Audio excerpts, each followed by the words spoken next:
नमस्कार दोस्तों, exam hall study point में आपका स्वागत है। इस वीडियो में हम आधुनिक भारत के इतिहास के 50 महत्वपूर्ण प्रश्न को करेंगे। ये video UP PCS, RO RO, UP triple SC video आदि परीक्षाओं के लिए महत्वपूर्ण है। इस वीडियो का अगर पीडीएफ आपको चाहिए तो exam hall study point channel के टेलीग्राम ग्रुप से जाके आप डाउनलोड कर सकते हैं। चलिए वीडियो प्रारंभ करते हैं। पहला प्रश्न है, बंगाल के प्रथम गवर्नर जनरल कौन थे? इसका विकल्प है Robert Clive, Warren Hasting, Lord Mayo, Lord Dalhousie. Bengal का पहला गवर्नर रॉबर्ट क्लाइव था और बंगाल का प्रथम गवर्नर जनरल वारेन हेस्टिंग था और भारत का प्रथम governor general Lord William Bentinck था। इस प्रकार इस प्रश्न का सही उत्तर है विकल्प बी, वारेन हेस्टिंग। अगला प्रश्न है, निम्न कथनों में से कौन सा सही नहीं है? पहला विकल्प है जन प्रशासन की नींव वारेन हेस्टिंग द्वारा मजबूती से रखी गई, जिस पर ऊपरी संरचना कॉर्नवालिस ने की। दूसरा विकल्प है ईस्ट इंडिया कंपनी की असैनिक और सैनिक सुधार करने का श्रेय क्लाइव को था। विकल्प सी है लॉर्ड विलियम बेंटिक सबसे बड़े ब्रिटिश शासकों में से एक था, क्योंकि उसने भारत में ब्रिटिश साम्राज्य को संगृहीत किया। और अंतिम विकल्प है लॉर्ड डलहौजी ने द्वितीय के सिद्धांत के आधार पर ब्रिटिश साम्राज्य में समृद्धि क्षेत्र जोड़े। इस प्रश्न का विकल्प जो सी है यह सही नहीं है। इस प्रकार हमारे प्रश्न का सही उत्तर हो जाएगा विकल्प सी। अगला प्रश्न है, भारत में ब्रिटिश साम्राज्य का संस्थापक कौन था? C Sleeman, Lord Minto, Lord Clive, Lord Mayo. इस प्रश्न का सही उत्तर है विकल्प सी, लॉर्ड क्लाइव, क्योंकि भारत में ब्रिटिश साम्राज्य का असली संस्थापक लॉर्ड क्लाइव ही था। अगला प्रश्न है, अंग्रेजों के विरुद्ध बनारस विद्रोह का नेतृत्व किसने किया था? इसके विकल्प हैं शुजाउद्दौला, असफउद्दौला, राजा चेत सिंह, राजा महीप नारायण सिंह। बनारस विद्रोह का जो नेतृत्व किया था राजा चेत सिंह ने सन 1781 ईस्वी में किया था। इस प्रश्न का सही उत्तर है विकल्प सी, राजा चेत सिंह। अगला प्रश्न है, कलकत्ता में एशियाटिक सोसाइटी की स्थापना के समय बंगाल का गवर्नर जनरल कौन था? इसके विकल्प हैं Lord Cornwallis, Lord Warren Hastings, Lord Wellesley, Lord William Bentinck. Calcutta में एशियाटिक सोसाइटी की स्थापना के समय बंगाल का governor general Lord Warren Hasting था। इस प्रश्न का सही उत्तर है विकल्प बी, लॉर्ड वारेन हेस्टिंग। अगला प्रश्न है, सुरक्षा प्रकोष्ठ की नीति संबंधित है। इसके विकल्प हैं वारेन हेस्टिंग से, लॉर्ड डलहौजी से, हेनरी लॉरेंस से, लॉर्ड हेस्टिंग से। इस प्रश्न का सही उत्तर है विकल्प ए, वारेन हेस्टिंग से। अगला प्रश्न है, रिंग फेंस नीति का संबंध इनमें से किससे है? इसके विकल्प हैं हेनरी लॉरेंस से, डलहौजी से, वारेन हेस्टिंग से, लॉर्ड क्लाइव से। रिंग फेंस नीति का संबंध वारेन हेस्टिंग से है। इस प्रश्न का सही उत्तर है विकल्प सी, वारेन हेस्टिंग्स। अगला प्रश्न है, निम्नलिखित में किसने बंगाल में द्वैध शासन प्रणाली को समाप्त किया? इसके विकल्प हैं Robert Clive, Lord Cornwallis, Warren Hastings. उपयुक्त में से कोई नहीं। इस प्रश्न का सही उत्तर है विकल्प सी, वारेन हेस्टिंग्स। वारेन हेस्टिंग्स ने बंगाल में द्वैध शासन प्रणाली को समाप्त किया था। अगला प्रश्न है, बंगाल में द्विशासन प्रणाली किसके द्वारा लागू की गई? इसके विकल्प हैं वारेन हेस्टिंग्स के द्वारा, विलियम बेंटिक, रॉबर्ट क्लाइव या लॉर्ड कर्जन। इस प्रश्न का सही उत्तर है विकल्प सी, रॉबर्ट क्लाइव। लागू रॉबर्ट क्लाइव के द्वारा किया गया था और समाप्त वारेन हेस्टिंग के द्वारा किया गया था। अगला प्रश्न है, किस गवर्नर जनरल पर महाभियोग का मुकदमा चलाया गया? इसके विकल्प हैं Warren Hastings, Lord Clive, Lord Cornwallis, Lord Wellesley. इस प्रश्न का सही उत्तर है विकल्प ए वॉरेन हेस्टिंग। वॉरेन हेस्टिंग पे ही महाभियोग का मुकदमा चलाया गया था। अगला प्रश्न है, भारत में न्यायिक संगठन की स्थापना किसने की? इसके विकल्प हैं Lord Mayo, Lord Cornwallis, Lord Attlee, Lord Curzon. इस प्रश्न का सही उत्तर है विकल्प B Lord Cornwallis. Lord Cornwallis ने ही न्यायिक संगठन की स्थापना की और लॉर्ड कॉर्नवालिस को ही सिविल सेवा का जनक भी कहा जाता है। अगला प्रश्न है,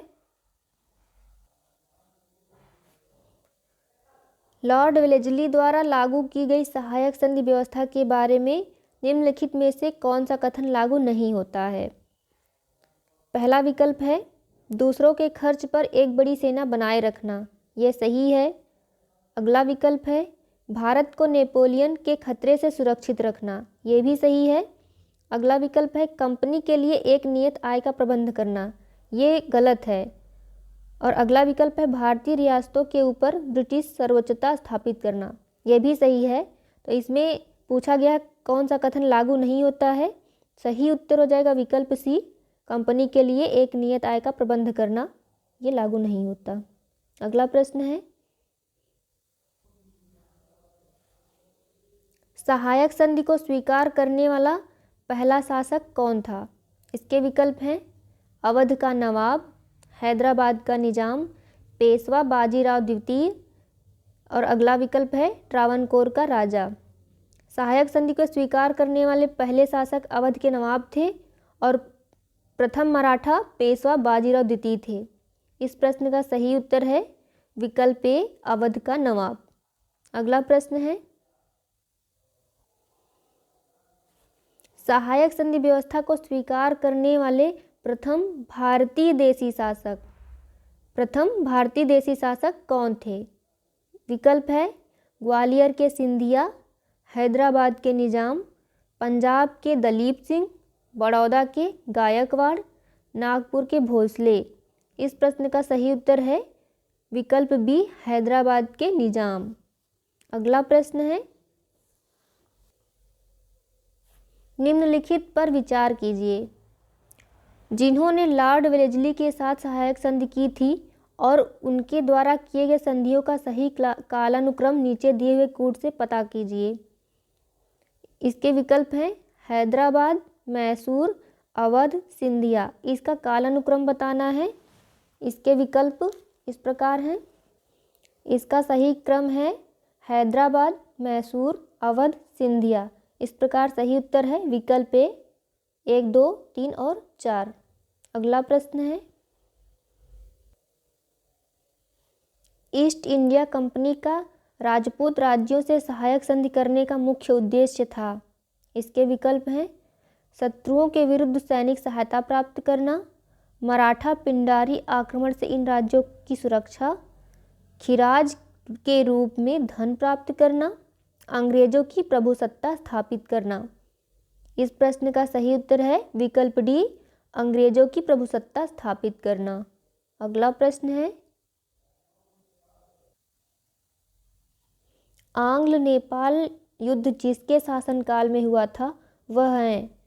इसके विकल्प हैं Lord Cornwallis, Lord Hastings, Lord Wellesley, Warren Hastings.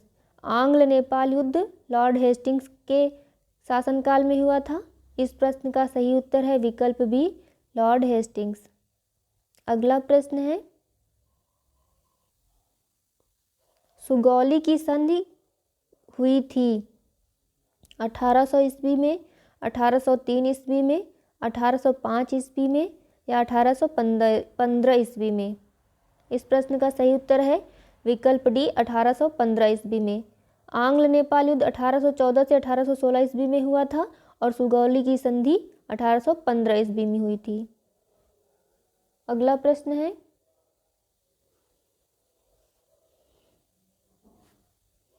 निम्नलिखित में से कौन सा युग्म सही सुमेलित नहीं है?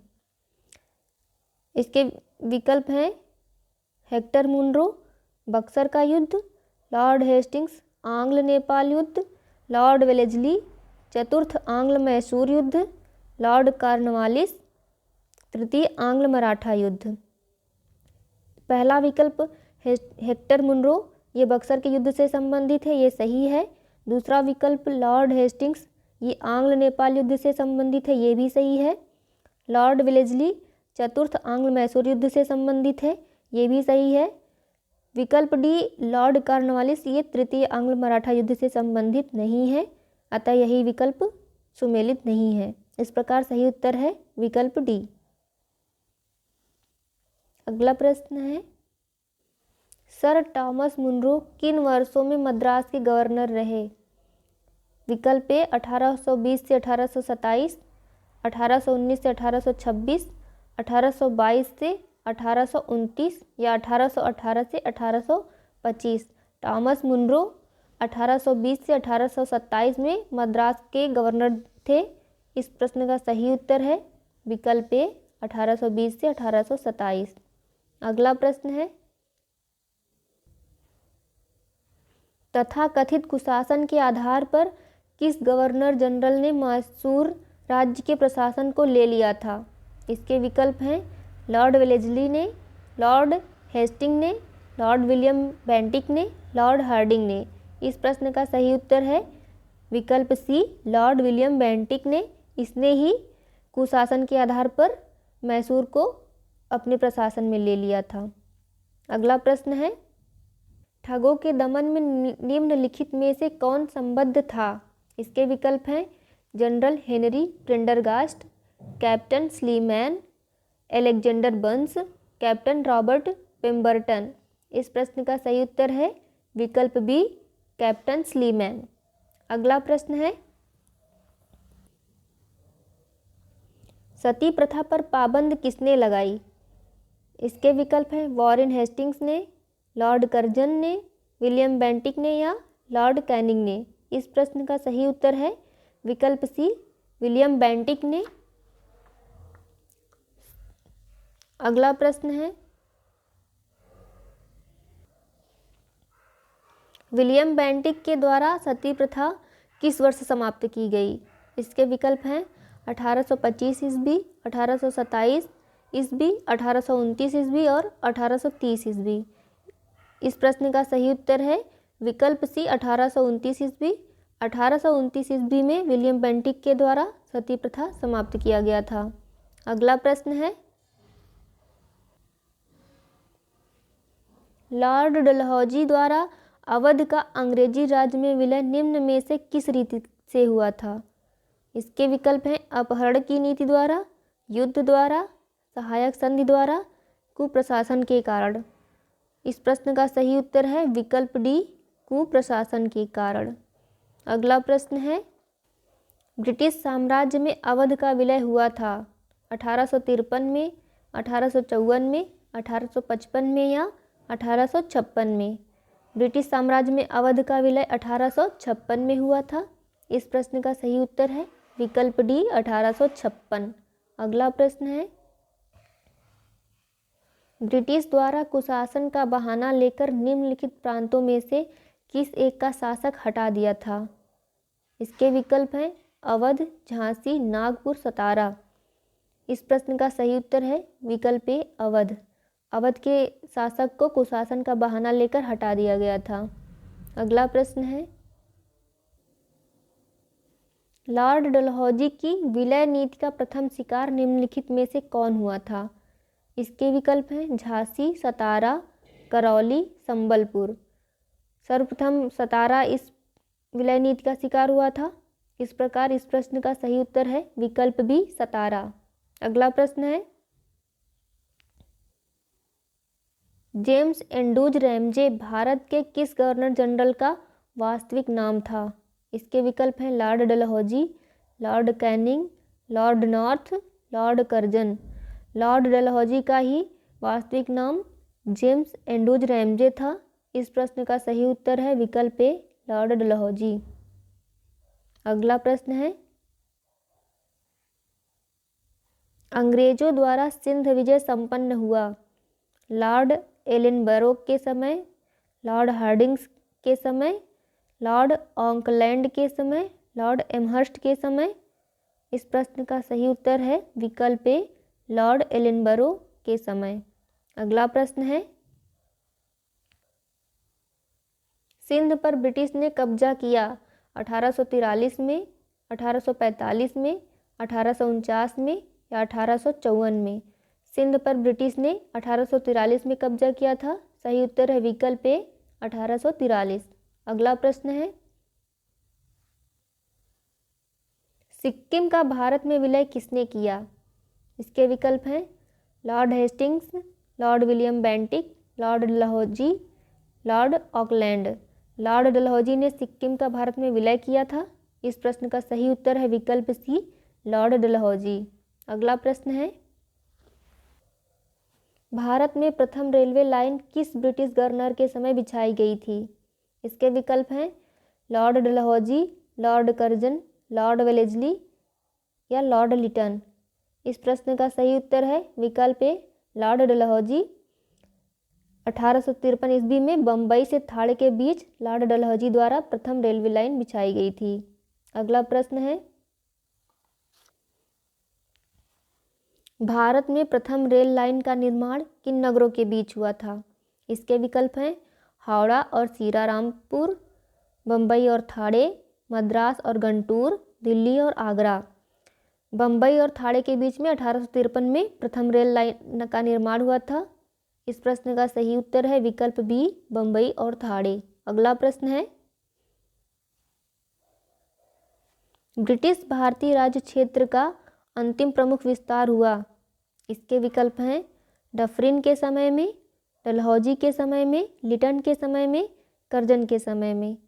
डफरिन के समय में ब्रिटिश भारतीय राज्य क्षेत्र का अंतिम प्रमुख विस्तार हुआ। इस प्रश्न का सही उत्तर है विकल्प ए, डफरिन के समय में। अगला प्रश्न है,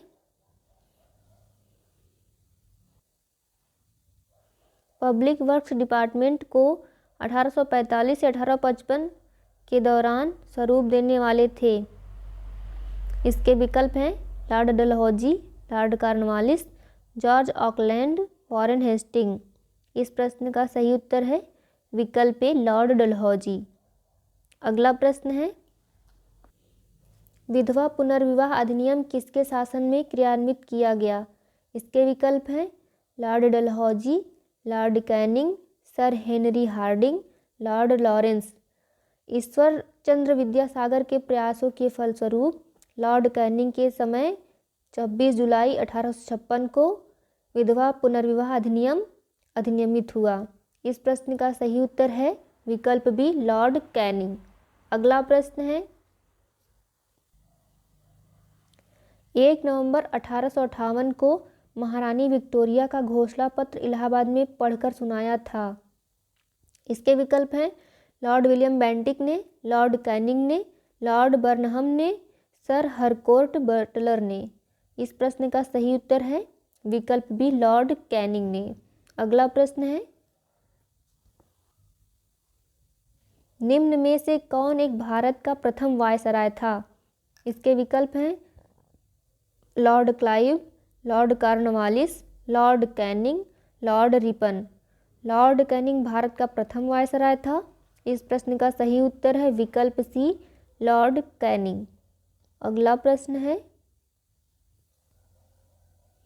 निम्नलिखित में से किस गवर्नर जनरल ने भारत में दास प्रथा को समाप्त किया? इसके विकल्प हैं लॉर्ड कॉर्नवालिस ने, लॉर्ड एलिनबरो ने, लॉर्ड विलियम बेंटिक ने, सर जॉन शोर ने। इस प्रश्न का सही उत्तर है विकल्प बी, लॉर्ड एलिनबरो ने। अगला प्रश्न है, निम्नांकित में किसका सुमेल नहीं है? लॉर्ड कॉर्नवालिस का संबंध अस्थायी बंदोबस्त से है, यह सही है। लॉर्ड वेलेस्ली का संबंध सहायक संधि से है, यह भी सही है। लॉर्ड डलहौजी का संबंध व्यपगत का सिद्धांत से है, यह भी सही है। अंतिम विकल्प लॉर्ड कैनिंग का संबंध उच्चतम निष्क्रियता से नहीं है, यह विकल्प गलत है। इस प्रकार हमारा सही उत्तर है इस प्रश्न का विकल्प डी। अगला प्रश्न है, अस्थाई बंदोबस्त किसके शासनकाल में प्रारंभ किया गया था? इसके विकल्प हैं Warren Hastings, Lord Cornwallis, sir John Shore, Lord Wellesley. अस्थाई बंदोबस्त सन 1793 ईस्वी में लॉर्ड कॉर्नवालिस के द्वारा प्रारंभ किया गया था। इस प्रश्न का सही उत्तर है विकल्प बी, लॉर्ड कॉर्नवालिस। अगला प्रश्न है, भारत में अंग्रेजों के समय में प्रथम जनगणना हुई। इसके विकल्प हैं लॉर्ड डफरिन के कार्यकाल में, लॉर्ड लिटन के कार्यकाल में, लॉर्ड मेयो के कार्यकाल में या लॉर्ड रिपन के कार्यकाल में। इस प्रश्न का सही उत्तर है विकल्प सी, लॉर्ड मेयो के कार्यकाल में। अगला प्रश्न है, किस वायसराय की हत्या अंडमान निकोबार द्वीप समूह में जब वे भ्रमण पर थे एक दंडित अपराधी द्वारा की गई थी? इसके विकल्प हैं Lord Curzon, Lord Ripon, Lord Mayo, Lord Minto. सही उत्तर है विकल्प सी, लॉर्ड मेयो। अगला प्रश्न है, कौन भारत का वायसराय सबसे दीर्घ काल तक रहा? इसके विकल्प हैं Lord Curzon, Lord Dufferin, Lord Hardinge, Lord Mayo. Lord Curzon Bharat का वायसराय सबसे दीर्घकाल तक रहा। इस प्रश्न का सही उत्तर है विकल्प ए, लॉर्ड कर्जन। अगला प्रश्न है, भारत में स्थानीय स्वायत्त शासन को किसने प्रोत्साहित किया था?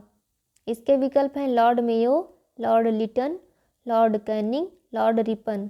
इस प्रश्न का सही उत्तर है विकल्प डी, लॉर्ड रिपन। अगला प्रश्न है, भारतीय पुरातत्व सर्वेक्षण की स्थापना किसके काल में हुई थी? इसके विकल्प हैं Warren Hasting, Lord Wellesley, Lord Curzon, Lord William Bentinck. Lord Curzon के समय में भारतीय पुरातत्व सर्वेक्षण की स्थापना हुई थी। इस प्रश्न का सही उत्तर है विकल्प सी, लॉर्ड कर्जन।